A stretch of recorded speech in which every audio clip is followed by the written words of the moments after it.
মার্কিন president Joe বাইডেনের প্রস্তাবে রাজি হয়েছে ফিলিস্তিনের স্বাধীনতাকামীদের সংগঠন হামাস। প্রস্তাবটির মূলে ছিল গাজায় যুদ্ধ বন্ধ ও জিম্মিদের মুক্তি। 6 জুলাই শনিবার বার্তা সংস্থা রয়টার্সের এক প্রতিবেদনে জানানো হয়েছে এ তথ্য।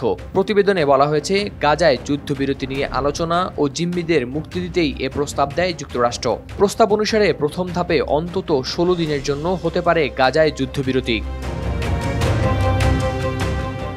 চুক্তিটির সঙ্গে সংশ্লিষ্ট ফিলিস্তিনি সূত্র জানিয়েছে, চুক্তিতে ইসরায়েল সম্মত হলে যুদ্ধবিরতির একটি স্থায়ী কাঠামো তৈরি হবে এবং তা গাজায় ইসরায়েল ও হামাসের মধ্যে 10 মাস ধরে চলা যুদ্ধের ঘটাতে পারে অবসান।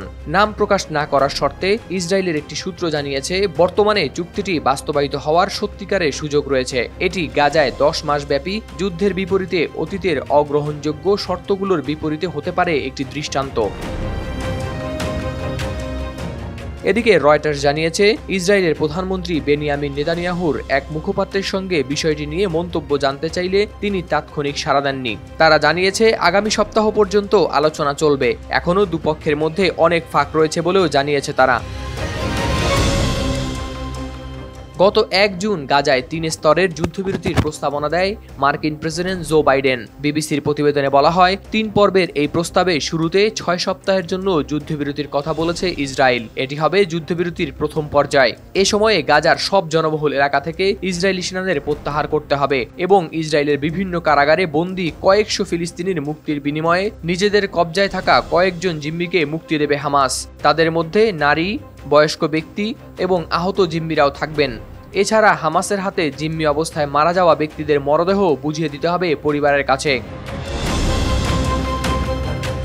পাশাপাশি গাজার সব এলাকায় বেসামরিক ফিলিস্তিনিদের তাদের বাড়িঘরে ফিরতে সুযোগ দেওয়া হবে। সেই সঙ্গে গাজায় বাড়ানো হবে মানবিক সহায়তা কার্যক্রম। প্রতিদিন গাজায় প্রবেশ করবে অন্তত 600 ত্রাণবাহী ট্রাক।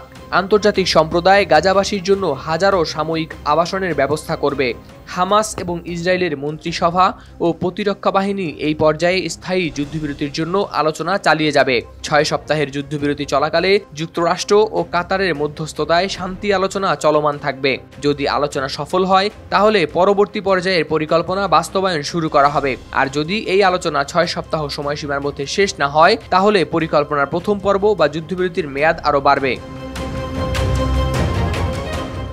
দ্বিতীয় পর্যায়ে বাকি জীবিত জিম্মিদের মুক্তি দেবে হামাস।